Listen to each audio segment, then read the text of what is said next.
Right, bit of an energetic intro there, sorry about that. I've been enjoying challenge run style videos from these YouTubers lately. It's really entertaining watching people overcome some limitations with unique strategies, so I felt like making one myself.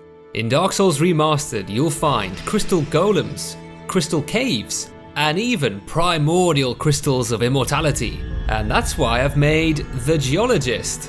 I can only use crystal related things. There's an entire crystal upgrade path to play with, some unique crystal weapons and armor, and a whole dedicated branch of magic. Okay, so I have a quick sponsored segment to share with you before we begin. Warhaven is a free-to-play 12 vs 12 PvP combat game in a medieval fantasy style. In this game, you charge into epic battles as one of 6 different character classes: Blade, Spike, Warhammer, Guardian, Hush, and Smoke, which give you different playstyles and options to choose from. You can go in as a team player and work together, or just ride solo, and the combat is simple to pick up and engage with, but challenging to master. You'll be able to reach the true potential of this game's fast-paced and nuanced combat with a little practice. And in the heat of battle, you will be able to transform into an immortal, supernatural characters that can use great powers to turn the tide. The world has quite a unique style, a blend of medieval and modern to create a fantasy world that helps it stand out. Make sure to add Warhaven to your wishlist on Steam and play for free during the early access, and thank you to Warhaven for sponsoring the video. Alright, starting things off, the giant crow transports us to Filing Shrine, and there are no crystals to be found. That is no good. In fact, if you've played this game before, you might know that there are no crystal items accessible from the start of the game. But not to worry, I have a plan for that. I decided to get my money up and collect a bunch of free souls around the starting locations. So I cleaned out the Berg, I snuck past Havel so sneakily into Darkroot Basin. Then, by the entrance to the Darkroot Garden, I tagged the secret bonfire, which I will be coming back to later. Running the Undead Parish in reverse gets me under the Hellkite Dragon Bridge, and this is one of the best early game souls farming locations, especially if you're like me and you can't attack a single enemy. All the process requires is running onto the bridge, doing a little pirouette, running back down to the bonfire while the Wyvern barbecues everyone up top, and then rest and repeat. I did this for around 20 to 25 minutes until I had the 20,000 souls required to buy the Crest of Artorias from Andre. So I bought that, and then after hiding from the demonic foliage, I kindled the secret bonfire and broke the magic seal. So what was the point of accessing the forest? Well, there's 2 main things really. The first was speaking to the cat and joining the Forest Hunter Covenant, which makes the locals friendly to me. And then, second, is speaking to Shiva. He travels to Blighttown, and we can follow him to Blighttown early using our master key. After receiving the traditional Blighttown welcome, I took the elevator wheel down to Shiva's new location. This is when an annoying mosquito decided to interrupt our business dealings. Shiva sells the Eastwood Grain Ring, which is what I want, but he sells it for an extortionate 10,000 souls. So I was forced to use up some of the loose souls I'd collected earlier.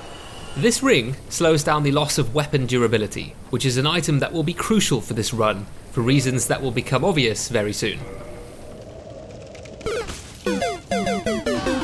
So let's actually discuss the first major obstacle to this run. Almost all of the crystal options available to us are locked until Anor Londo. So until then, there's only one man that can save us. Aye, Shemai. So in desperation, what you see me attempting here is running up through Blighttown in reverse. A horrifying prospect at base level with no armor or moss clumps, just to see if it was possible to enter the depths from the Blighttown side.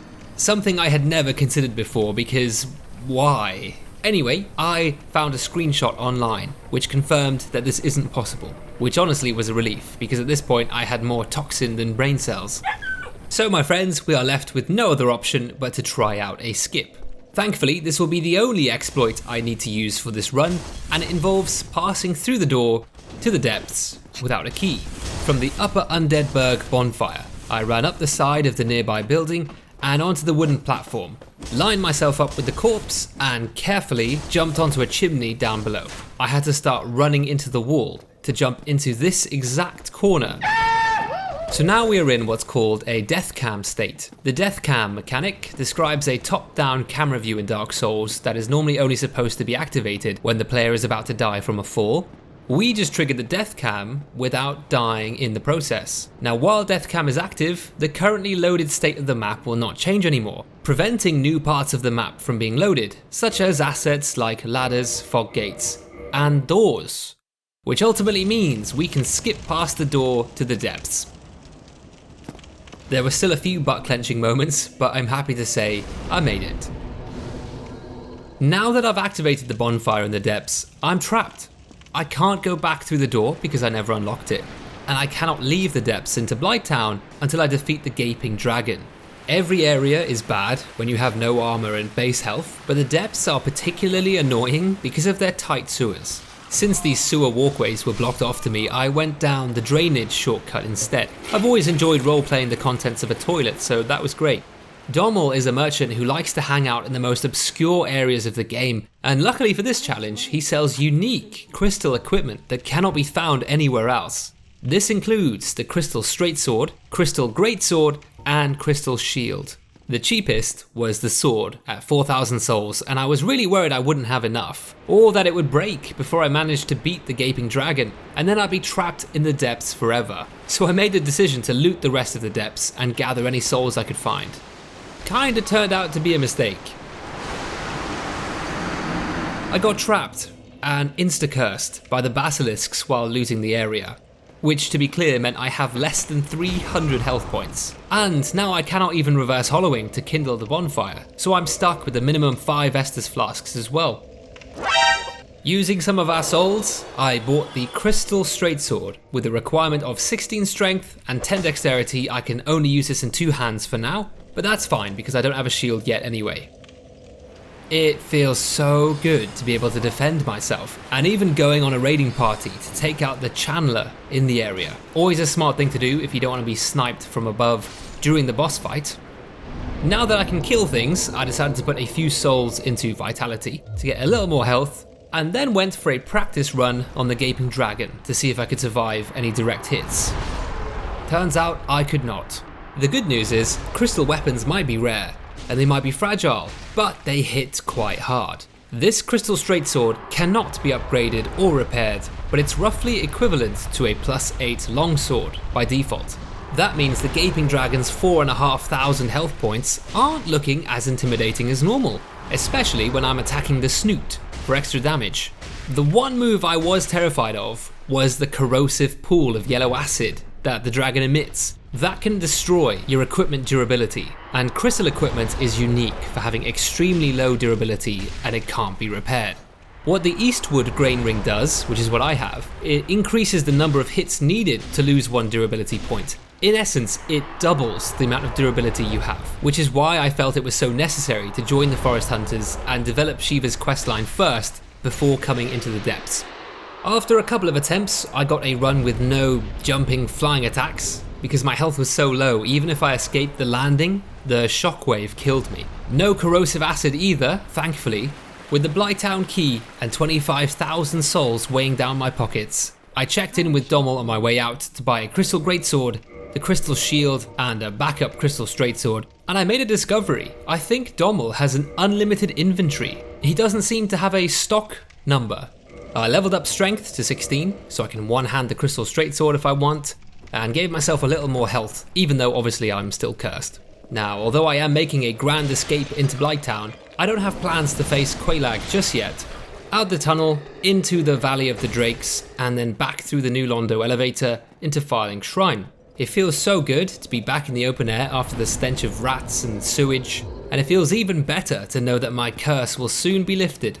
There's only 2 ways to cure the curse affliction, and the most common is using purging stones. But luckily we can pick up a few for free essentially, by returning to the Undead Asylum. Trading with Snuggly gives you 2 purging stones for 1 cracked red eye orb. I picked up 4 cracked red eye orbs from Firling Shrine earlier. Easy. Now we've done that, I've cured the curse, and I have a backup purging stone in case things go wrong again. Imagine not being one-shot by every single attack. It feels good, man. Since I'm in the Undead Asylum, I thought I might as well use the F2 West key, which gets us access to a broken stairway with the rusted iron ring. Rings are an exception to the crystal only rule. There are no crystal related rings in the game, but also because you're actually forced to wear rings for a few sections in this game. At this point I leave the asylum and I make my way over to the Undead Parish, and on my way there I discovered a Gravelord sign, and so I could invade them as a vengeful spirit. However, I should have realised this was someone farming Eyes of Death using the Dragonfire method, so I got spawn killed instantly, toasted alive by the dragon. The Boulder Knight goes down no problem. His large friend is not happy about that. I can hear the bells being rung by another online player. I love asynchronous multiplayer touches like that. It really makes the world feel alive. The boss fight on the roof of the church involves an ambush from 2 bell gargoyles with very low health.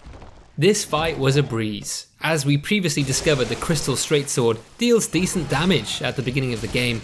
It's just later on the damage drops off hard. Defeating the Goyle Gargs nets me 10,000 souls and an opportunity to ring our first Bell of Awakening. Only one more to go. At the base of a tower, a man has suddenly appeared who can absolve Covenant sin, and who also sells an interesting little item called the Book of the Guilty. This book is actually an online leaderboard where we can check out the top invaders.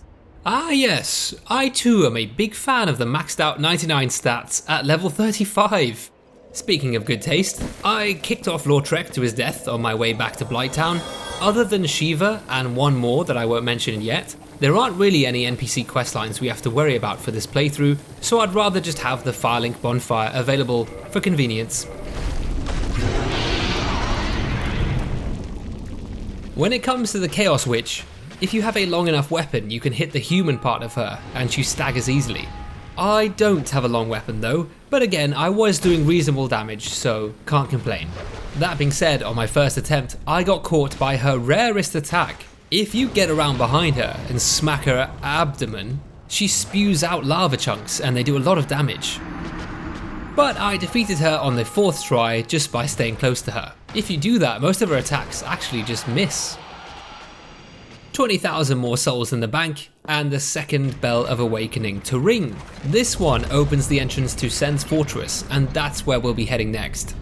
Just below the bell is the entrance to the Demon Ruins, but also an illusory wall that leads to a chamber with Quaelag's sister, and a very useful bonfire. At this point in the run, I am now leveling up intelligence. Now, I knew once I entered Sen's Fortress, I wouldn't be returning for a little while, so I killed a couple of the closest crystal lizards to hopefully get some future upgrade materials, and then after that I finally entered Sen's Funhouse.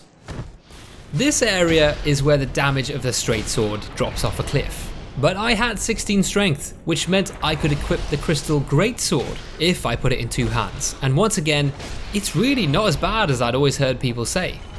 Now, I mentioned earlier there were no NPC quest lines that I cared about, but that's not quite true. There happens to be a trapped sorcerer behind this wall that this snake guard is going to help me access.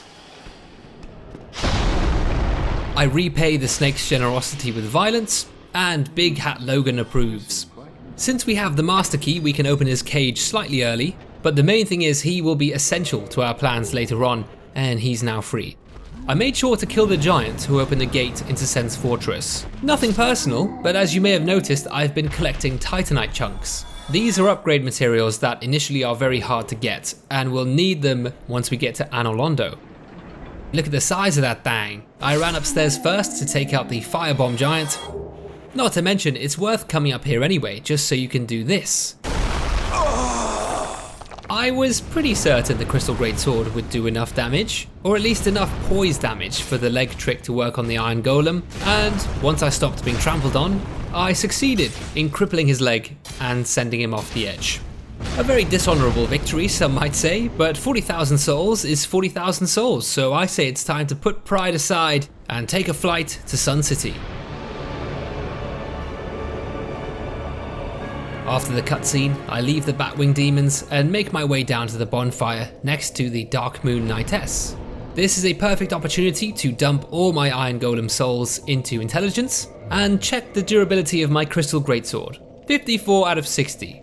That's good.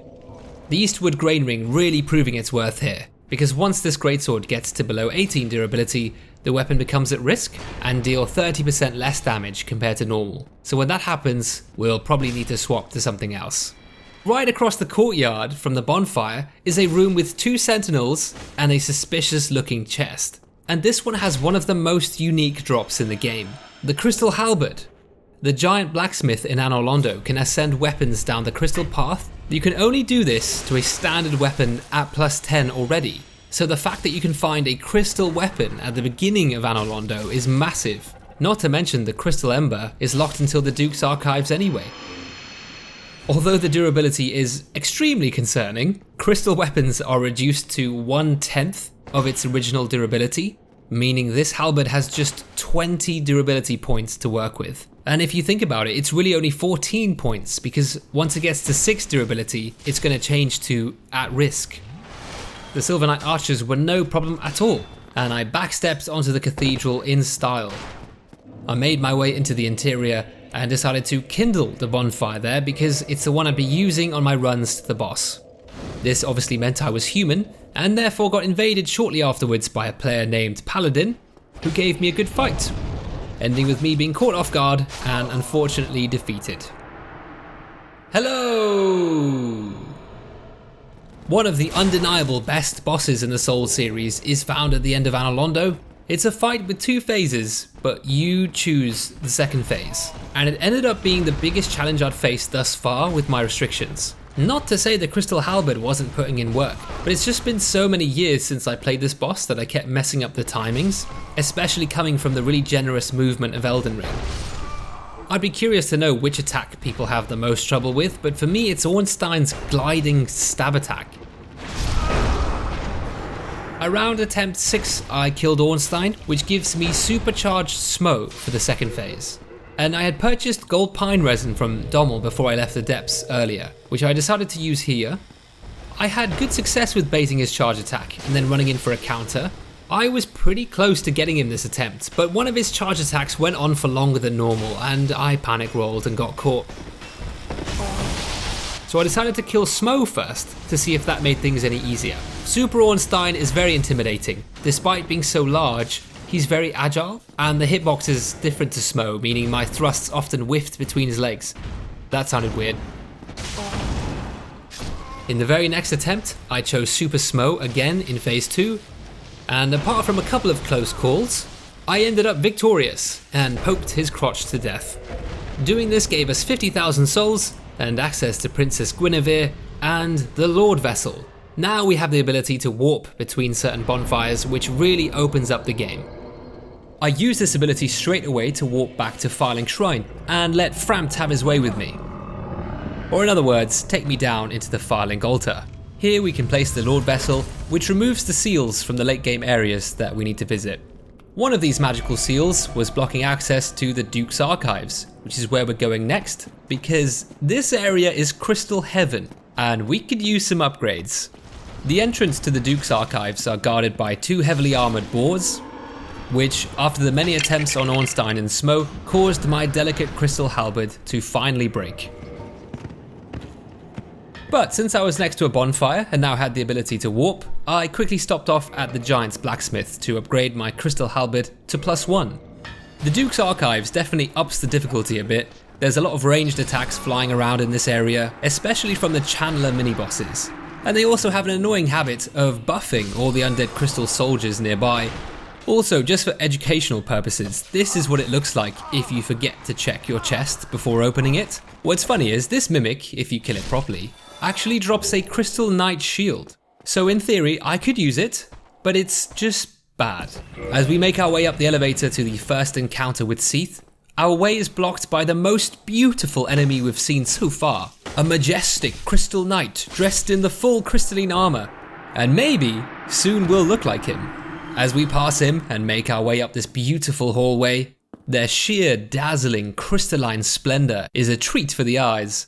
Oh yeah, and I killed that crystal lizard there.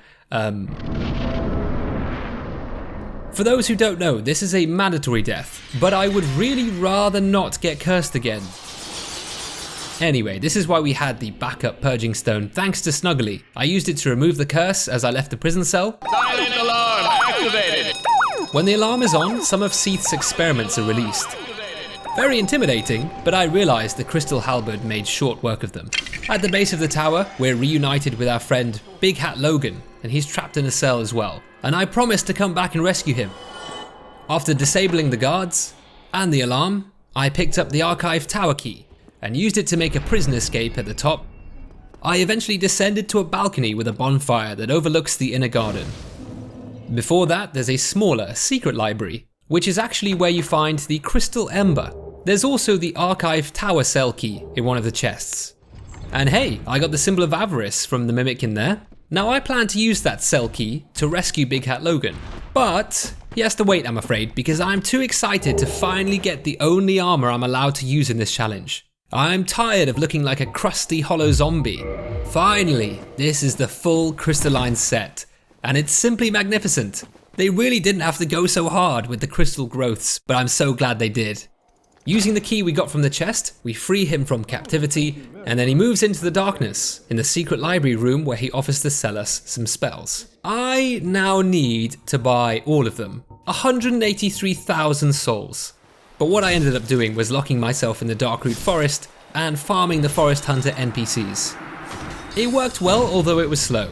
Anyway, after a few hours, I had collected the required amount of souls I needed, and so I warped back to Big Hat Logan and proceeded to buy out his entire stock. Now that's done, it's time to seek out Seath the Dragon, hiding in his crystal cave, beating up a few crystal golems as we go.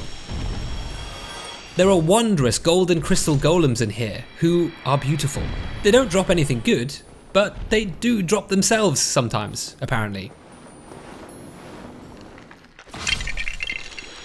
So this time I had to go back and upgrade it to +3, which is funny to say because it sounds like a good thing, but it means I only have 2 more chances to upgrade it before it's maxed.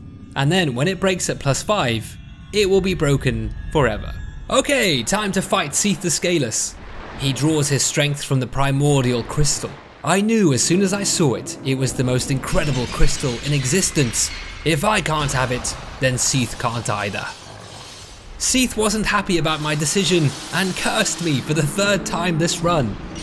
This time though, I had a little think, and I decided I could put being cursed to good use, as strange as that sounds.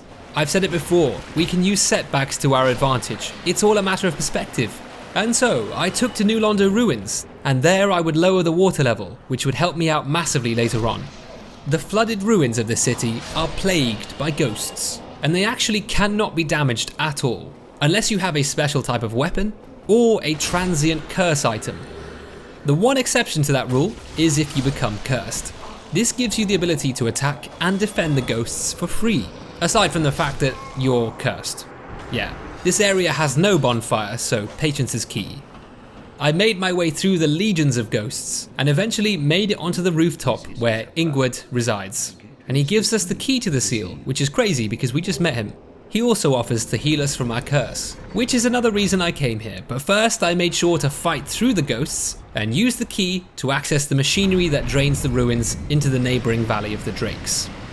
That's all I need to do here for now. I've set myself up nicely for when I return, and so I go back to speak to Ingward and have him remove my curse in exchange for 1 humanity. Perfect. You would never know that this man has been horribly cursed 3 times already. I did realise afterwards that my lighting mods didn't work quite right in every area, and this boss room is a good example. I think the glare is a bit much. In a way, it's kind of how I imagine this cave of shining magical crystals would be. They'd be quite overpowering and blinding even. Seath gives a lot of souls for beating him, 60,000 in fact, which unsurprisingly, I dumped everything into intelligence. I want big brain. To that end, I went over to say hi to Logan, who's been quietly having a breakdown this whole time, not happy to see me at all. He's even less happy to see me when I return to the original Seath encounter room. He's lost all his clothes, except for that big hat, of course. The tin crystallization catalyst is imbued with crystal, so finally I have a tool to cast sorceries. I took my attunement skill to 10 for an attunement slot, and equipped crystal magic weapon. All of a sudden, this build has massively increased in power and is starting to look impressive. So now we kind of have a choice about where to go next, but I think we should rip off the band-aid. It's time for that unavoidable sadness. I'm heading to the Darkroot Forest for the last time, and it's with a heavy heart. We're entering the grave of Artorias, and fighting the great grey wolf Sif, who guards her fallen master. The gravestone's convenient location gives me time to buff with my newly acquired crystal magic. I did have a few frame rate issues during this fight, and I'm not 100% sure why. Safe to say it's probably my lighting mod again. And after that, I'm afraid it's just a case of rolling through her attacks, staying close so she misses, and piling on the amazing damage my buffed crystal greatsword is doing. Part of what makes this fight so sad is how Sif begins to limp at the brink of death. But nevertheless, this poor doggo is not optional, and I have to put her out of her misery. The souls from Sif won't go to waste. In fact, I unlock a second attunement slot, and the rest gets pumped into intelligence. I also equip Homing Crystal Soul Mass, a very good spell that we currently have the requirements for. The other thing Sif gave us when she was defeated was a ring, the Covenant of Artorias. We'll come to that challenge last. Before that, I fancy venturing through the catacombs, which branch off from Farling Shrine.